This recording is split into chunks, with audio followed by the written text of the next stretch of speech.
Hello, this is Scarlet and Rage podcast coming to you with your weekly Monday morning uh, update, at least the update to this podcast. So, thank you for taking time to watch and to listen. Know that you can count on an episode every Monday morning and various other episodes throughout the week. Speaking of weeks, Jay, you had interesting, exciting last week or so in Las Vegas. How did that go? Anything crazy happen? Crazy, yes. Crazy with me, no. Again, it was a work trip. I was just kind of like in work sessions the most of the time outside of really the last day. It was a lot of fun, a little bit of jet lag, uh, adjusting to Las Vegas time and stuff like that. But it was interesting to see a few of my bosses like totally fucking drunk. And it Yeah. was just, yeah, it's just kind of an interesting dynamic to see your like bosses all drunk and having a good time, which I'm all okay with and everything. But it's like these are the people that are making some big decisions in the company. Yeah, it's kind of interesting, isn't it? How I don't know, how this is relative to your bosses. They very well may be this, but it's interesting how rich and powerful men, men with 50, 100 to $300 million love to go out to Las Vegas and just drink alcohol in the desert. Have you found that to be the case? I mean, yeah, there are a bunch of like older guys Wow. that just seem to go out there and hang around. I don't know. Speaking of which, there's like I got drugged to some kind of like I don't even know. So like what happened was on the final night, I was drinking basically every night, but the last night I definitely got drunk. Not super drunk, but definitely drunk. And I got drugged to some kind of like Hold on. You dance, got drugged? not drug, but like drug, like, hey, Oh, come with us. Let's oh, go check oh, it oh, out. It okay. was So like the you got pulled into going to this place. right. It was like half of the Florida Enterprise team was going. They're like, hey, Jay, tag along with us. We're gonna check out like this dance beach club, or it was like Encore. I don't remember like So was it just like Encore. dancing? It was just like you go in a room and dance? Is that what it's all about? Like a dancing No, it club? wasn't like No, that at no. all. Well, what was it?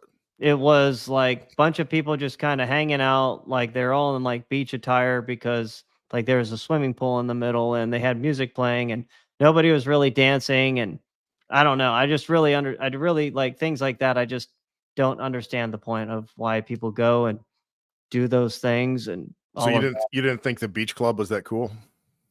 Not in the least. I was literally like counting down the time to get out of there when I got there. Well, Las Vegas is an interesting place because there's part of it that is like really kind of interesting to me, and like it can be kind of fun and exciting. That kind of I get it. I get why people like it. But then, there's another part of Vegas that, just kind of makes my skin crawl. Just kind of some of the seedy things there. And, last time I was there, I was staying in a nice hotel. Which one was I staying in? The Metropolitan. Yeah. So, you probably passed it when you were there this week. Did you? I mean, probably. Where on the Probably. strip is it? Okay. Well, it's right by the big fountain. Like it's like, Oh, okay. yeah, Yeah, I definitely passed it. I just yeah. didn't Yeah. go in But it. yeah, but anyhow, I mean, it's a nice place, but last time I was there, I was propositioned by a prostitute. So, stuff like that doesn't happen anywhere other than Vegas, at least not in the United States. At least, There are women definitely walking around when I was there that were like half naked and stuff, and you never know if they're like prostitutes or they're actual just women just looking to find rich guys to just basically be their sugar babies, yeah, well, which there's is definitely, essentially prostitution too, by the way. I yeah, don't really understand the difference. there's definitely a lot of those. I mean, there's definitely those that like, if you could go up and either you actually are a high roller or you could sell to them that you're a high roller, like they would be with you for the rest of the week. I mean, they're those kind of women, and so there's definitely those, but there's also like actual prostitutes like came up to me and came to my table and propositioned me, and What do they say to you? Was it a couple of them? Was it one? Was it it's just two? one. It was just one. So a couple of guys had gone to like the hotel bar to get themselves beers, I think. And I was just sitting there at the table. And so she came and sat down next to me and started, talking and chit chatting. And she was probably 20, somewhere between 22 and 25, very, very young. And so I thought it was like, well, I don't know. I like to think I still got it, but I don't really know that the 22-year-olds are, just clamoring to come up and sit with me. You got it, bro. You still got it. At this point in the game. So, I talked to her for a minute. I kind of had my suspicions. And then she kind of, put her hand on my thigh and ask if I was looking to have a good time tonight. And, so we had the discussion and I just told her, I appreciate it, but I am not interested in paying for sex. Hope you have a wonderful evening. And she smiled and left. So, I mean, it was a pleasant exchange, but nevertheless, my one and only exchange with the Las Vegas prostitute. I would have said something like, wait a minute, I thought I was the one getting paid here. You came up to me. Right. And it's always like, I thought you like you're supposed to like me for me. You're not supposed to like me for my money. Kind of like how women say like, oh, I don't want to be liked for sex. I don't, or my body. I want to be liked for me. Well, the reverse is true too. Can't we just like each other in the world for who we are on the inside? Because that's all that matters is who we are on the inside, Michael. Well, that's right. That is what matters. But those poor girls, like, I don't know. That's just not the world they live in. In fact, after I was alerted to her, I noticed there was a little gang of them, and they would kind of converge at certain points in the hotel. And there was 3 or 4 of them. So I assumed they're all in some type of arrangement. Where was their pimp? I wonder. He got to have been around there somewhere. He had to be, yeah, I would think. But anyhow, my week, Jay, not really probably a week that there's a whole lot to really talk about here on the Scarlet and Rage podcast. And so, Rage, I will divert to some interesting things to talk about on week 0. I'm going to tee it up for you. What is the first thing or the biggest thing that jumped out at you week 0? Biggest thing that jumped out at me, Michael, is I had no fucking clue that DJ Uyunglele played for Florida State. Did you? No. I literally didn't know until like 2 hours before kickoff. I'm like, wait a minute, he's Florida State's quarterback? What? I didn't even know till I looked and saw the game, and like I recognized the name, and I even kind of like did a double take, like maybe there's another guy with that last name. And then, indeed, of course, it was the same guy who's bounced around everywhere. And he looks like a guy that's bounced around everywhere. It's tough when you're going in and out of different playbooks, different coaches, different schemes, different receivers. It's hard to really ever settle in and get a rhythm. And he's got his work cut out for him at Florida State. Yeah, that's actually a really good point you make right there, because it just doesn't look like he's settled in. He just doesn't seem like he's grasped the offense, but at the same time, it's just kind of the same story with him. At Clemson, he was like an okay player, not great, not bad. And then at Oregon State, it looked like he was maybe taking a step in the right direction. And then at Florida State, he goes back to his Clemson ways, and he doesn't seem to have a feel for the game. He seems to have all like the tangibles. Lost my voice there for a second, Michael. The tangible, like, the arm strength, the size. I'm not an overly fast guy, but, he's obviously a really talented player. He was like a top 5 player in the country. He was in the same class as C.J. Stroud. He was the number 1 pocket passer in C.J. Stroud's class. Yep. Yeah. It just hasn't come together. I mean, I'm not saying they're totally comparable players, but, in the sense of, who's the guy that was at Michigan and then he was at UT last year? And Joe Milton. Milton. It's like when I saw him at Michigan, it's like he had a lot of tools. He was big. He runs well. He's got a strong arm. But it's just anywhere he's gone, Michigan or Tennessee, it just he hasn't really been able to put it together. And so maybe in a different way, but I think he's like that as well. Yeah, I don't know. I don't know. I can tell you that outside of that, the most surprising part was Pete Thamel before the game tried to say Florida State had the best defensive line in the country, and yet they really couldn't stop Georgia Tech's rushing attack. I mean, they didn't get bulldozed, but they definitely had their struggles. Well, then I don't. Yeah, then they're not the best defensive line in the country. So I don't know what he's talking about. I don't see Jared Verse on Florida State's sideline anymore. He's off in the NFL as a first round pick. So Right. they basically lost like most of their defense, their entire receiving core, and for them to be ranked number 10. I mean, we saw a lot of these backups play against Georgia in the bowl game where they lost like 65-7. That should have given anyone pause to picking Florida State really high. I would think. Jay, how many years would Ohio State have won the? This is a really crazy question. We've never discussed this before, but how many years would Ohio State have won the national championship over the last 15 years if they could go to Florida State and say, take their two best players, whether that's two defensive players or one defense and an offense or whatever, take their two best players and put them on Ohio State's team. How many years do you think that would have equaled a national championship? I'm just thinking like take a couple of those defensive players some of those years, because Florida State has never, other than the national championship year, the year following, they've not been amazing the last 10 or 15 years, but they've always got like a couple of guys that like if you could just get them on another team, like they would be the difference. Jared Verse would have helped a lot last year, especially Yeah. with our tackles for loss. But in Ohio State's scheme, maybe not. I don't know. I know Ohio State was after him. I know Ohio State was in his like final three before he chose to transfer to Florida State, and that was before Ohio State's NIL got solved. But that's another discussion under that. Back to Florida State. Their season, in my opinion, you could almost say it's over. Yeah, they could afford probably even one more. Well, actually, I don't know if they could afford another loss because the ACC, it looks like, is really going to suck this season. That I don't know where they're going to get their, big out of conference wins at. And I'll speak on one of those games here in a little while, but I don't see Florida State. I mean, I think they'll probably lose one more game, and I think they play at Notre Dame, so they're not going to win that game. And after they lose that game, I don't see them making the playoff because the ACC just doesn't have enough quality teams. I think the only path for a two-loss team in the ACC, and I mean, because the Big Ten and the SEC, I mean, you look at those schedules. Look at a Michigan schedule if they went 10-2 versus a schedule in the ACC. I mean, it's ridiculous.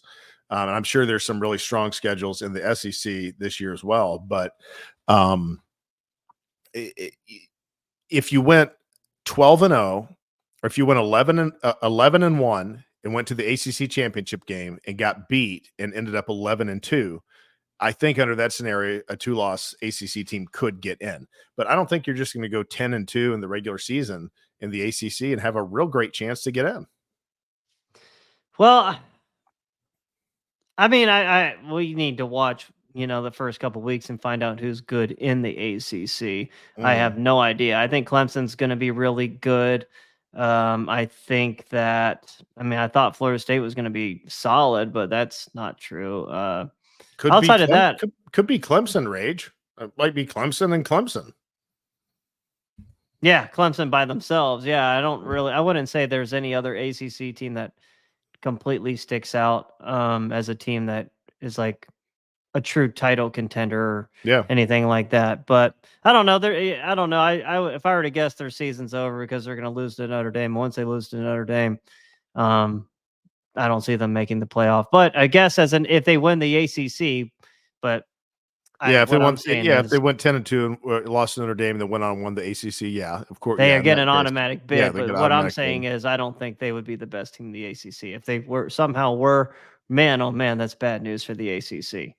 Well, the ACC is back to its 1990s Bobby Bowden days when there was one good team in the ACC and that was it. Back when Florida State was that team, you had Clemson that would be 8-4, 9-3, but that, after that, it was, there was just nothing back in those days. And that's kind of what it's gotten back to. Yeah, I would say so. I mean, it seems like that. Although the last couple of years, I guess Florida State last year, they got screwed and everything. We don't know what a fully capable, fully rostered, Florida State team would have looked like in the playoffs. No, that's true. That's true. Jordan Travis getting hurt really just screwed them bad. Yeah, it's true. I'm gonna have to say it, Jay. I don't think they would have beat Michigan even if they'd been healthy. I don't think they would have beat Michigan. I'm not sure they get past Bama. Bama and them would have been a good game. I don't know who would have won. I mean, yeah, I agree. Michigan was still the best team, but yeah, I think they could have beat Washington. Yeah, probably so. And Texas. Yeah. If they could beat Washington, they could beat Texas. So yeah, I agree with that. I don't know. The only other good game that I kind of was peeking at was SMU and Nevada. Did you happen to see the highlights of that? I did not see any of that game. Fill me in on it.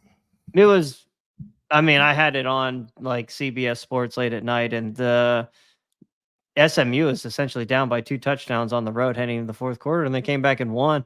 And that's a solid win for the ACC right there, because SMU is now in the ACC. Oh my God. Another ACC team, man. This is so crazy. This is going to be really unique. You know, this is a first this year where we've got Texas and Oklahoma in the SEC. We've got obviously Washington, Oregon, USC, UCLA in the Big Ten, and then teams like SMU that we're not used to seeing play with the big boys are in the ACC. Big 12 is also terrible this day and time, but it's they might have a couple of good teams out there, but it is the Big Ten, it is the SEC, and then there's the others. Before we get into the Big Ten, Michael, one thing I want to point out about all of that you just mentioned is, I get on Big Ten, every now and then. Actually, when I turn on the TV, I usually always like to check the Big Ten network just to see what's on there. I'll check the SEC network because they have like good past football games and stuff like that. But the Big Ten already has like classic Washington games up, classic USC, classic Oregon. When they were not in the Big Ten. And I'm like, these fuckers are really trying to take credit for these teams in the past now. Now, if you want to play like Oregon versus OSU in the Rose Bowl, that's fine. Or if you want to play Oregon versus OSU in the national championship, but to try and look at these Big Ten teams winning these national games. Yeah, they're like, look at the history of the Big Ten here. Look at the USC from the 2000s and the 80s, like how amazing they were. Look at Oregon in the classic game here. They had Washington Classic, in the Pac-10 championship last season against Oregon. I'm like, this was when they were in the Pac-10, you fucks. Like, stop. This is some cringy, weak sauce shit, man. Who are you trying to fool here? They can show the Washington, Michigan national championship last year. That's acceptable. But, I guess that's what the Big Ten's going to do. That's whatever. They need to get some ratings to that channel. Don't, frankly, ever watch the channel a whole lot, but I love the channel, Jay. I love the channel because of that money that it pours into the Ohio State and to the Big Ten coffers.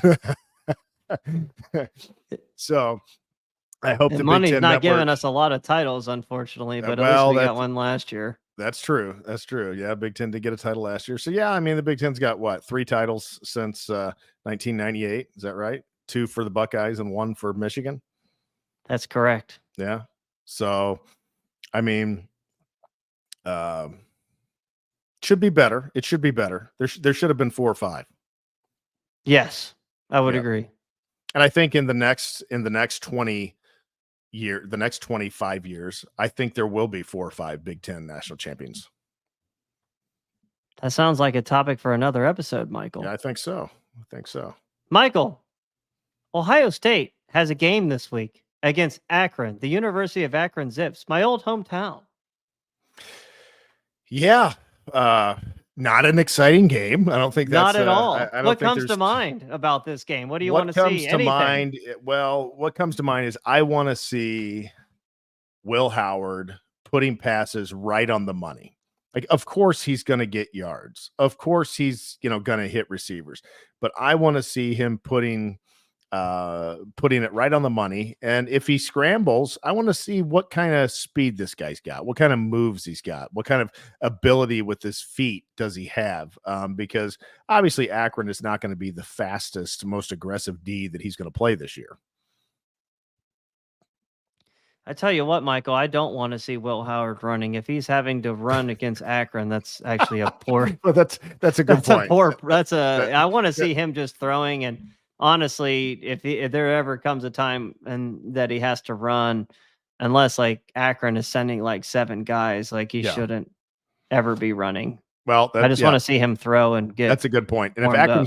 if Akron's sending 7 guys, if he can't, dissect them and hit the hot route, then we might have problems with that as well. So yeah, you're right. There's probably no reason for him to be running too much in the Akron game. But I do want to see what his arm looks like, not just his yardage, not just his completed whatever, but I want to see what it looks like. And I want to see what his mobility in the pocket looks like, because he will have to, potentially move in the pocket some. And, last year, if you remember, Jay, that's when we had to kind of come to the realization Devin Brown is not the athlete that we were wanting to save the season, because against Youngstown State, he struggled to evade their edge guys and got tracked down very easily by one of them. So, that's kind of what I'm looking for. Just hoping to get some good vibes. Obviously, it's going to be a massacre. Yeah, it's going to be a massacre, and I'm not even saying it's going to be. I mean, how long it takes, if it takes past midway through the third quarter to become a massacre, then I would say Ohio State has some serious problems. The game should be over, honestly, at the end of the first quarter and a half. I would be playing the things I want to see. Yeah, I want to see Will Howard passing. I want to see the running backs get some run for a half and then put in all of the backups. I want to see the offensive line, block well, of course, and then put in the backups there. Again, I look at this as kind of like a scrimmage on air. It is not much different. Akron is the worst team in the MAC. I didn't even care to even look about anything about them because they are so bad. Akron I feel is a bad. terrible football team. They are a terrible program. They're a terrible football team. They've been the worst program in probably college football since the 21st century, outside of 2005 when they won the MAC with Charlie Fry. Right. Or 2004. I don't remember. I think they won the MAC in 2005. And you remember, Jay, Terry Bowden went there and had a couple of decent teams, a couple of 7-6 teams, and might have even won 8 games once. Yeah, he won one of their very few bowl wins in school history. And then after having about 3 pretty good seasons of 7-8 wins, he goes 5-7, and they fire him, and they've been a total disaster ever since. Yeah. Okay. Again, I'm not an Akron historian. I should probably know more about them, considering I lived there for 15 years. But at the same time, this is a scrimmage for Ohio State. There's nothing to break down here other than I just want to see certain players look good. I'm curious what the backups look like. I want to see Ohio State obviously get pressure with 3 or 4 guys. They shouldn't need to blitz ever, but maybe they should blitz just to get ready for the scheme down the road, because they do need to blitz more as a defense, considering they need to feature the best secondary in the country. And to feature them, you got to put them in more man press, cover 1, cover 0. And how you do that, you bring people after the quarterback. Well, I don't know if you saw the Urban Meyer headline that was going around this week, but there was in sports news, there was a Urban Meyer headline that was out that says, Urban Meyer says, Ohio State is loaded, but early schedule is a joke. Yeah, Ohio State's schedule actually really sucks. Their home schedule outside of Michigan is just why would anyone pay money to go see any of those games? Right. No, that's exactly right. Maybe Iowa, if I could get a $50 ticket, but they're never that cheap. Well, Jay, if I could get a $50 ticket to Akron, I'd pay $150, and me and the 2 boys would go. Or I'd pay for $200 if my daughter wanted to go. But I think they're $40 right now. Are they really? Yeah, they're that low. They're that low. That's the lowest I've seen in years. Yeah, I don't know. I don't know why, but that's good. Wow. Used to, even those bad a few years ago, just those bad out of conference games, it'd be hard to find a ticket less than $100-$120. Okay, they're actually, you know what? They're $52 on the money right now. So that means by, I would say, Tuesday would be the lowest day for price wise. Is that a really bad seat? Is that way up in the upper deck somewhere, or where is that? I actually personally like seats that are high up because you can see everything. But let me take a look here. I don't mind them either. But this is C deck. This is C deck. But I like to sit in the lower level. 15, 20 rows up is where I prefer the sweet spot. Yeah. But I'm not there often. I'm there occasionally.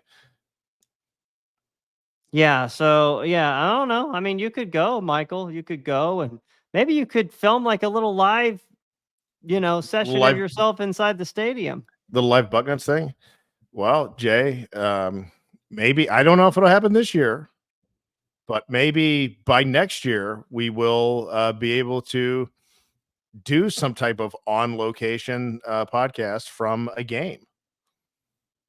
Absolutely, man. I'm down. Yeah, I just don't know how we would do that. But audience, if you have any ideas for us how we could actually do that, we are all ears. I can figure it out, Jay. Okay. Michael, did you watch any high school football this past weekend? Yeah, a little bit of the Massillon NFL team or whatever the name of that high NFL school was. Academy. You watched NFL that game? Academy. Yeah, a bit. Yeah, Massillon was getting massacred with penalties. Good grief! I mean, it's like I've never seen such unbalanced penalties. It's like it was so unbalanced that there's no way that Massillon was that lopsided in the penalties. I didn't watch the game fully. I watched some clips here and there. I actually At one point, they had like 25 penalties for over 200 and something yards. Did the refs have it in for them? I mean, you tell me. Have you ever heard of such a thing? Never. Not like that. Are they really committing 25 penalties? I mean, that's insane. What about the other team? What did they have penalties? They didn't have hardly any penalties. That's weird, and I don't know. Maybe these refs had it in for Ohio football. I can tell you from the clips I saw that NFL Academy, while they just look like a bunch of big athletes, man, but they're not football players. Right. They just look like a bunch of big athletes, and they said during the broadcast on the highlights that I saw that they're based out of the UK, but they encompass like 12 countries, and they're like an all-star team of those 12 countries. Right. That means they have some, I mean, like you take 12 countries and you take like the biggest, strongest kids that are like 16 to 18, you're going to have some kids that can play, and going against, probably the best team in Ohio, that is still a pretty damn good showing by Massillon, if you ask me. Yeah. Now, final score is eluded me. I just tried to look it up online. Do you remember? 35 to 20. Okay. Cool. Yeah. Yes. Solid showing by Massillon. Certainly the refs didn't make it easy. That was a I've never seen anything like that. But what was not good is I saw Hoban lost to one of Maryland's top teams, some team called Archbishop Spalding. Don't know if you heard about that. And what was a red flag to me is, ESPN has their yearly high school kickoff, right? Like they have teams from all across the country, and like basically from Thursday to Sunday, they have games on. You know who was not there representing? Who? Ohio. Ohio did not have a team for the first time in a while in regards to that event. It was all Florida, Texas, California, and Georgia, and that was it. What are they doing? You can't produce one team to get in it? What's going on? I don't know, man. You can't tell me like St. Ed's or Massillon aren't good enough, but maybe I have no idea, man. But it's just kind of a red flag on Ohio football that, the state's not putting out talent like it needs to, and like the teams aren't flashy enough to be on TV. Well, that's true. And I wish that they would get back to, being to the place where they can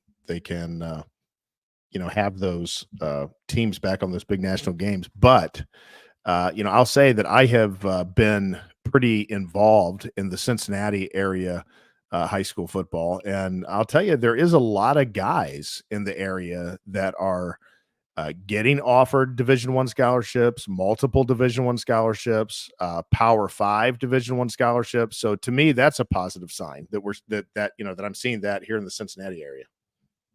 Well, I believe it's always been like that in the Cincinnati area, Michael. But the problem is, are these guys that are legit Ohio State level caliber players, or are they just like MAC level players? Like we need the guys that are the composite top 150 players and 5 stars. Like Yeah. that's what Ohio State needs more than anything. Yeah, well, absolutely. And no, the guys that I'm talking about are all small to mid to like small power 5, like Kansas State, Indiana, schools like that. So yeah, I mean, definitely we need to have the more top guys in the state. But I'm just glad to see. It seems like the Division I players are starting to increase again, at least from what I'm seeing in this area, because it really went down after COVID. I mean, it took a huge hit, the amount of Division I talent produced in Ohio for the couple of years after COVID, and it seems to be going back up again, which is good. It's not good that, I guess we'll talk about this on our recruiting show, but it's not good when somebody like Justin Hill goes to Alabama over Ohio State. Yep. Is that the kid from Winton Woods? Yes. Yep. An Ohio State factory. Yep. I'm going to go watch Winton Woods this week. Yeah, let me know what you think of Justin Hill. Speaking of going to games, I think I mentioned on the last show, but I did catch Providence Day High School versus Weddington. And Providence Day, if people don't know, that's where David Sanders plays, the offensive tackle, number 1 offensive tackle in the country, who chose Tennessee over Ohio State. And Weddington has Trajan Odom, who is an Ohio State player, going to be a defensive tackle for us, Michael. I don't remember if you recall that I told you that I was going to see that game. Yeah, no, yeah, I do. So that'll be good. So when is that coming? No, that was like this past Thursday. Oh, so okay. I saw it. You ended up going. I ended up going. It was at Bank of America Stadium where the North Carolina Panthers play. And was it a good atmosphere? It was a good atmosphere. They shut off the upper area of the stadium, but then just the lower level was being filled. Spoke to I saw Roman. Oh, what the heck's his name? SEC Network analyst, former New Orleans Saint, Carolina Panther, Roman Harper. Yeah. Saw him standing. I talked to him for like 5 minutes. Cool guy. Okay. But David Sanders looks everything like a prototypical offensive tackle. It's pretty amazing how big he is. He's so nimble, and that was a huge swing and miss by Ryan Day and Justin Fry right there. And I like Trajan Odom, but I can tell you he's not a pass rusher. He could grow to be about 290, maybe 300 at the absolute most, but he's not a true nose. And, he's one of those 3 techniques that Larry Johnson likes to get that, he doesn't provide much of a pass rush at all. And I'm looking, he's a big kid, but I'm like, I didn't quite see it with him. Like the best player on Weddington's defense was a junior. Not even him. What does he weigh now? What's the kid weigh now? I don't know. I don't know what his official weight is. I know he's listed at 285 on 247. So that's probably being a little generous. So he's maybe 270, 275. Probably. Yeah. Yeah. And he's he is a legitimate 6'3" or 6'4". He's not as big as David Sanders, but he is big. Yeah. Yeah. I mean, that can definitely be kind of a tweener depending on their skill set and their athleticism and their quickness. You either want that solid 310, 315, or you'd like him to be between 250 and 270 and able to do some damage off the edge. Exactly. Yeah. So yeah, I just he looked good, but nothing like standoutish. I mean, like Weddington did hold Providence Day to 7 points, but it was mostly other players in their scheme versus Trajan Odom. So I don't know. Michael, looking forward, Jay, to the big games coming up next week. This week? Yeah, it's this week now. Well, you're right. This week. Yeah. Yes, weekend. I am. Guys, let's dive into this week a little bit. The Big Ten, as you know, we're a Big Ten podcast second, and the Big Ten has got some good games on the schedule so far. It kicks off Thursday night with North Carolina at Minnesota, and then into Saturday we have Penn State on the road against West Virginia. We have LSU, USC. LSU, USC, and while this isn't really a big game, but Michigan fans, you do host Fresno State, so I guess the first game we want to loosely discuss. Again, I didn't really do a deep dive into this. Is Minnesota and North Carolina. Now I know North Carolina lost their quarterback from last season, but Minnesota has lost a decent amount too. All I'm going to really say about this game, Michael, is the Big Ten, we have to win that game. We cannot lose to North Carolina at home. Yeah, well, Minnesota's going to have to grind it out about 20-17 probably, because they're not going to light the scoreboard up. But yeah, hopefully Big Ten can get kicked off with a win there against UNC. Yeah, Minnesota at home. Yeah, I think it's going to be a decently close game. I see North Carolina is actually favored now. I did see Minnesota was favored before, so I don't know if the injury report has come out or something along those lines, but North Carolina's favored now. But it's too bad Minnesota can't play this game in like mid-October or early November in Minneapolis. Right. Because North Carolina gets just absolutely skull-drugged in that kind of weather. Yeah, well, it should be pretty nice weather there in Minneapolis this time of year, but hopefully the Gophers can pull the Big Ten to a 1-0 out of conference this weekend. I don't feel super confident about LSU USC. I think that Lincoln Riley's got a tall order with the way that he plays football out there to come out with a win against the Tigers. Yeah, as we know, Caleb Williams is gone from USC, and Lincoln Riley has been an okay coach. He hasn't been up to what USC has wanted or expected of him.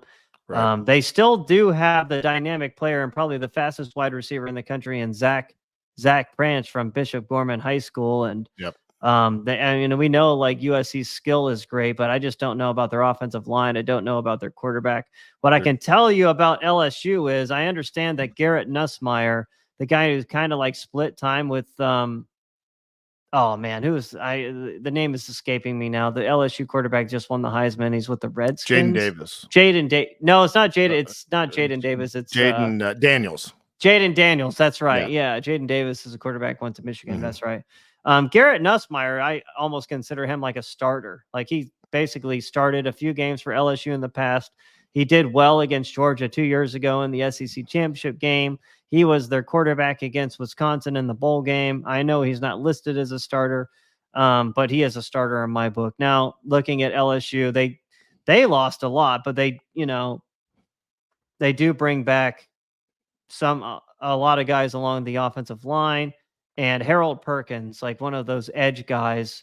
Yeah. Like one of those spectacular edge guys that's just explosive. The type of players that the Big Ten really doesn't, we just don't have as a conference. But LSU's secondary and linebackers have all come back. Like their front four, a lot of them are gone. But in the talent composite, I think USC is like, I don't know, 18th or something, where, LSU is probably in like the top 10. So yeah, LSU definitely has a little more talent. I mean, this is certainly a game that I could see Brian Kelly going out to Las Vegas and dropping. He has a tendency to do things like that. But generally speaking, I'm highly favoring LSU in this one. And I will say the one thing that's favored towards USC is it is being played in Pac-10 country. I mean, USC has familiarity playing in, I think, Allegiant Stadium. Yep. What is the name? Allegiant. You would have just seen it last week. Yeah, I forget the name of it though. Allegiant. You're right. Allegiant. Yeah. Mm-hmm. Walked by it funny story. Like right after the Super Bowl last year, I actually was in Vegas, and I walked across the street. I was actually staying in Mandalay Bay, right next to the stadium, so I walked over there, and the Super Bowl field from a week prior was still like outside. I could see it, take pictures of it and everything. It was the field that they used in the Super Bowl. Really cool. That's cool. Yeah, it is cool. Closest I'll ever get to being to the Super Bowl. Well, you never know, Jay. Never say never on those bucket list items. Yeah, I know. I told the wife that, and she said no. I was like, I just want to go to the Super Bowl. If the Tennessee Titans make it, I have to go. Yeah, I would think. If the Titans make it, yeah. But you didn't go when the Bengals made it a couple years ago. Well, I just moved to Florida. If I'd have been more, settled, then I would have tried to make an effort to see if I could make it work. Yeah. I don't know. Yeah, it's one of those bucket list things. But yeah, it is being played in Las Vegas, so USC has the time zone, I guess, on their side, and they have Yeah. some familiarity playing in that stadium where LSU doesn't. Yep. So maybe there's an advantage there somewhat. Yep. I mean, Yep. guys, we are cheering hard for USC in this game. Like, let's not make it like let's not put any gray there. Like, we are Right. absolutely on USC's side because they are Yep. now a part of the Big Ten. So we're going You're to be now part of the cheering hard. family. You're a part of the family. So you Right. get We all have to out of cover them. conference games. We're for you. Absolutely, man. Absolutely. So Some people don't like it, Rage, but that's the nature of this podcast. It's unity among the Big Ten brethren when they're playing other teams from other conferences. when the Big Ten is good, Ohio State is That's right. usually good, or at least they're better. It helps Ohio State to have a lot of credibility around them. So we definitely want that.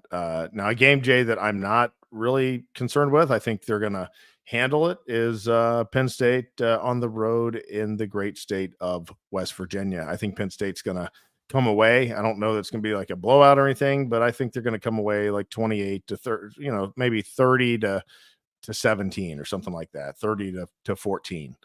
24 to 10, somewhere in that range. I think Penn State's going to handle them.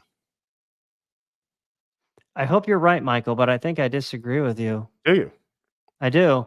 I was looking at this earlier today, and I can tell you that Penn State, we know about the struggles of Drew Aller. He's just not a very good quarterback. I don't think he's very good.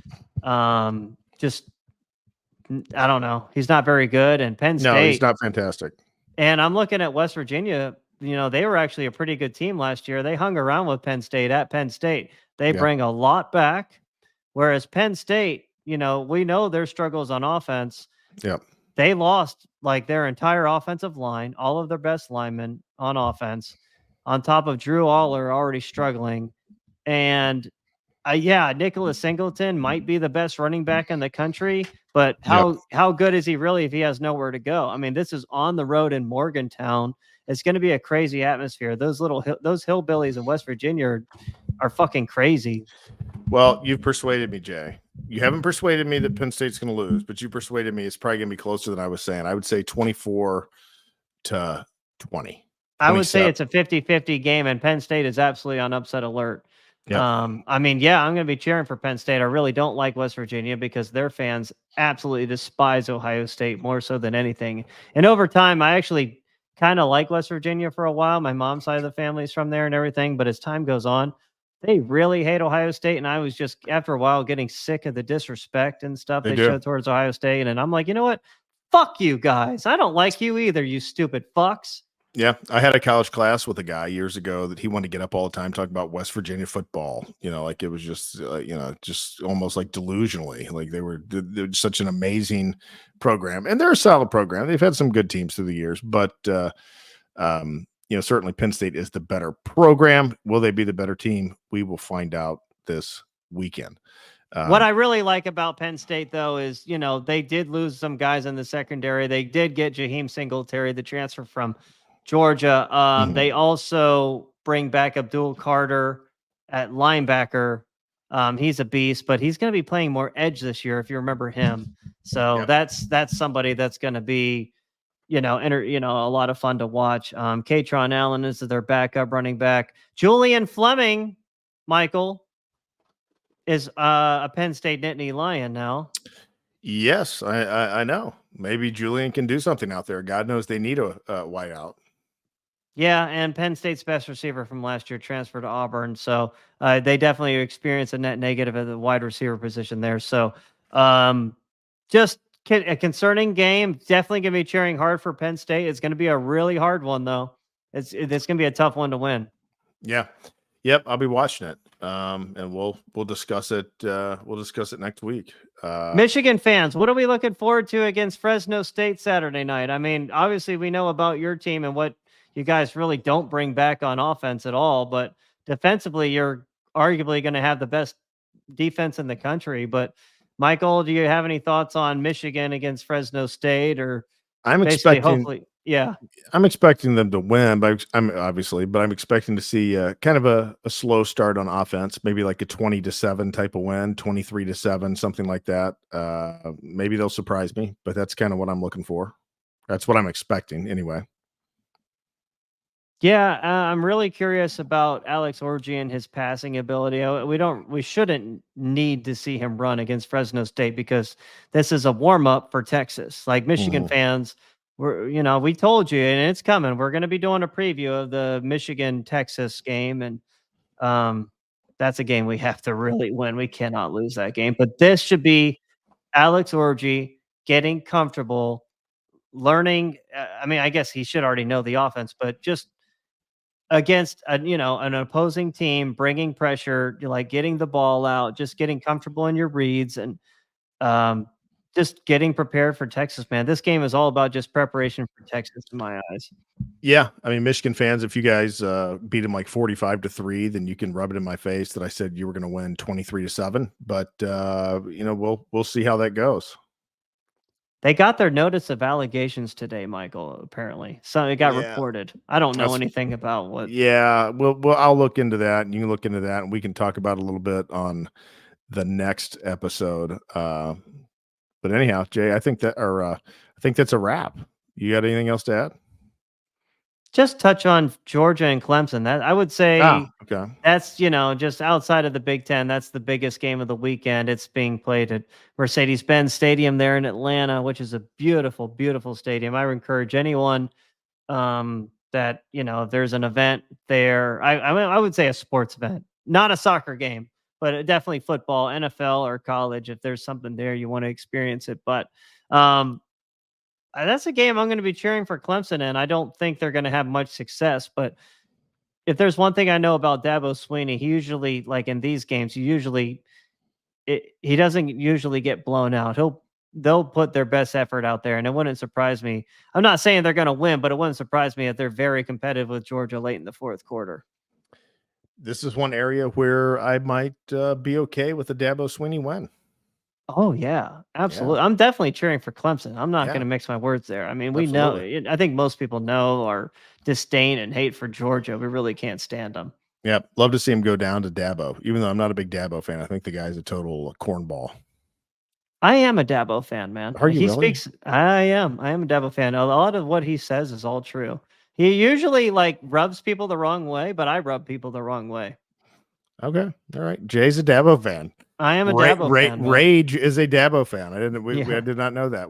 I like Dabo Swinney. He says a lot of truth about the transfer portal and paying of players and all that, and he just gets ripped on for it. But he's right. He rarely speaks.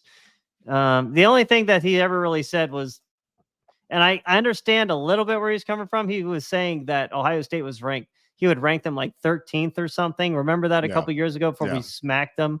yeah, yep. I thought that was a little bit of an asinine comment. And that was definitely like he was backhanded Ohio State, but he could at that point. He basically owned Ohio State. Clemson Yeah. still owns Ohio State historically Well, he got backhanded in that game. At least that game, yeah. So, but yeah, love to see. We'll have to get a little tag. We used to have the tag that said "Rage." I'm gonna have to get that back, and it's gonna be Rage / the Dabo fan. Oh, I don't know if I want to have that as my signature. Yeah, I didn't figure you did. That's why Yeah, I don't think I want that. I'll admit that I like Dabo Swinney, but I'm not gonna say like Dabo fan. Yeah, fuck that shit, man. Okay. Well, Notre Dame plays on at Texas A&M too. I'm going to be checking that out. Yeah, a lot of good games. Really, It's week 1, man. This is like the best time, and yeah. I need to finish my little sports watching area in my basement, Michael. It's going to look really good. Get it going. I have 2 TVs mounted, so my brother-in-law helped me put these TVs up. So I have like one TV as like a base, and then I put like all my old like football helmets on top of that. Like they're like on top of like the stand. And then I have like a TV to the right that's mounted, and to the left that's mounted that's going to be streamed through like the apps and stuff. Yep. So I'll be able to watch 3 games at once. So who needs a sports bar? Who needs to go walk on the treadmill at Planet Fitness when you have that? Absolutely. Absolutely. Looking forward to seeing the completed form. Yeah, man. Yeah. So, yeah, man. Other than that, just looking forward to the week. I am going to be attending the NC State game on Thursday night against Western Carolina. I don't even know who the fuck they play. Yeah. Yeah. Well, I don't either, to be honest with you, but it's always cool to go to game. Oh yeah, absolutely. Oh yeah, Western Carolina. That's right. They play Western Carolina Thursday night. Little prep before they play Tennessee the next week, which I will also be going to. Michael, anything new with you this week, man? Nope, just gonna be staying at it. I like to hear that, man. I like to hear that. So, all right, man. I don't have anything else though. All right. Well, thank you guys for listening. We're out. We will be back soon. Go Big Ten.